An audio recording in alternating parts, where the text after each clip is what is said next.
pour commencer, tu nous parles de Shawn Ryder et de son groupe Happy Mondays. Absolument. Happy Mondays, c'est un groupe qui nous vient de Manchester. C'est leur troisième album et qui s'intitule Pills and Thrills and Bellyaches, qui dure 43 minutes. Maintenant, je donne les durées de chaque album. Et récemment, Shawn Ryder suivait une cure de désintoxication. Il s'est fait mettre dehors du centre parce qu'on l'a découvert qu'il buvait de la bière ou de l'alcool enfin dans sa chambre. Et puis sur le New Musical Express, il est posé avec du whisky, je sais pas trop quoi. Donc, il est en forme, bien sûr. Et leur premier album était OK, le deuxième était intéressant, mais c'est les maxi qui donnaient, comme les maxi sont vraiment excellents, c'est beaucoup plus dense, ça ressemblait vraiment pas à ce qu'ils faisaient sur leur micro-sillon.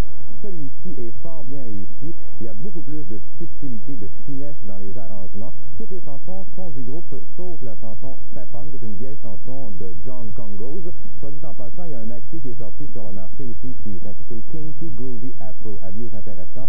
Et il y a d'excellentes chansons vraiment sur l'album, comme God's Cop, Loose Fit, ça va devenir des classiques probablement. Bob's Your Uncle, c'est très bon également. Dennis and Lois. Et on regarde un petit extrait du clip très plat, Step On.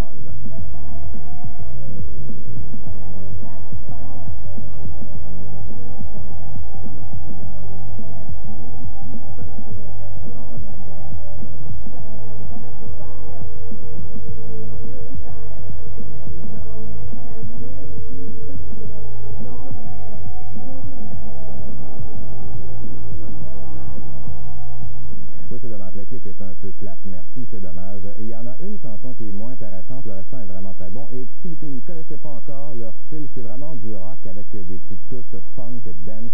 C'est une musique très entraînante, divertissante, originale, fortement à conseiller. Maintenant, les flashs.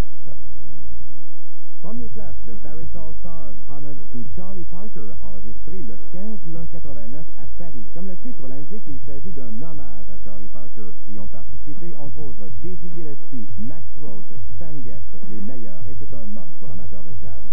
Les nouvelles copieuses de la bande dessinée de Simpsons profitent de leur popularité pour enregistrer Sing the Blues, déjà numéro 4 au top 200 du Billboard.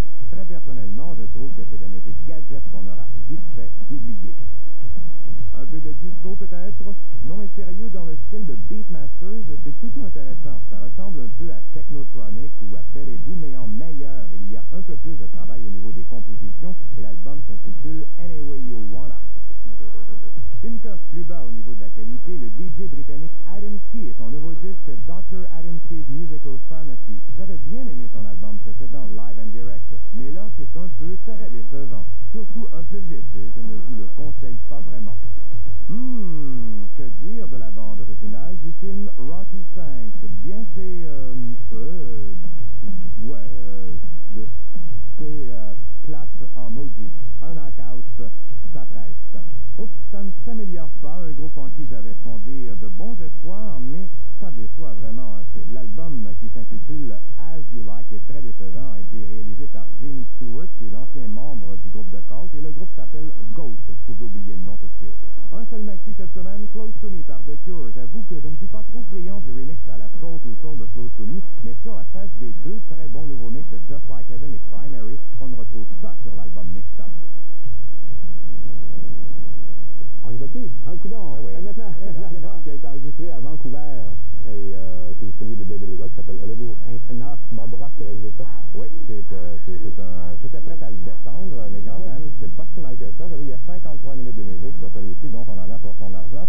Il y a eu des problèmes. La pochette et le titre ne devaient pas être ce qu'on voit présentement. La compagnie de disques a jugé que c'était trop sexiste. En fin de compte, on a un nouveau titre et une nouvelle pochette également. C'est du rock macho, bien sûr, le rock de David Lee Roth. Comme Denis disait, ça a été réalisé à Vancouver au Little Mountain Studios. Très bon job de Bob Rock. Ici, il y a un genre de musique, moi je trouve, qui a besoin d'une bonne réalisation. C'est le genre hard rock metal. Parce qu'on veut que la puissance passe, il faut que le son soit bon. Et là, c'est le cas ici, ça passe vraiment. Bien sûr que musicalement, c'est rien de très très neuf, mais quand même, David Lee Roth a une excellente voix. Il a fait ses preuves. Et il y a de bonnes mélodies sur le micro-sillon. Ça rappelle un peu, bien sûr, il y a des petites sonorités un peu Eddie Van Halen, mais ça, c'est un peu normal. Et au niveau des compositeurs, il a fait appel il y a son guitariste accompagnateur Steve Hunter qui en a composé 4, également les membres de son groupe. Et il y a aussi Robbie Neville qui en a composé 2, dont le 45 tours. On en regarde un extrait.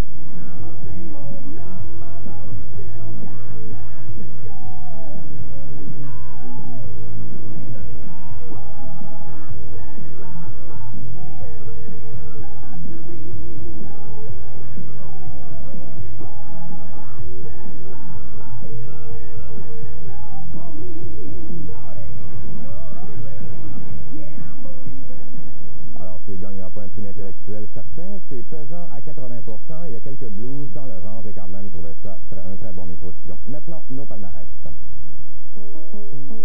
Au Québec, les micro-sillons les plus populaires cette semaine, en 5e, Nathalie Simard, 4e, Rock Voisine, 3e, Laurent Jalbert, numéro 2, Julie Mars et au numéro 1, Marjo.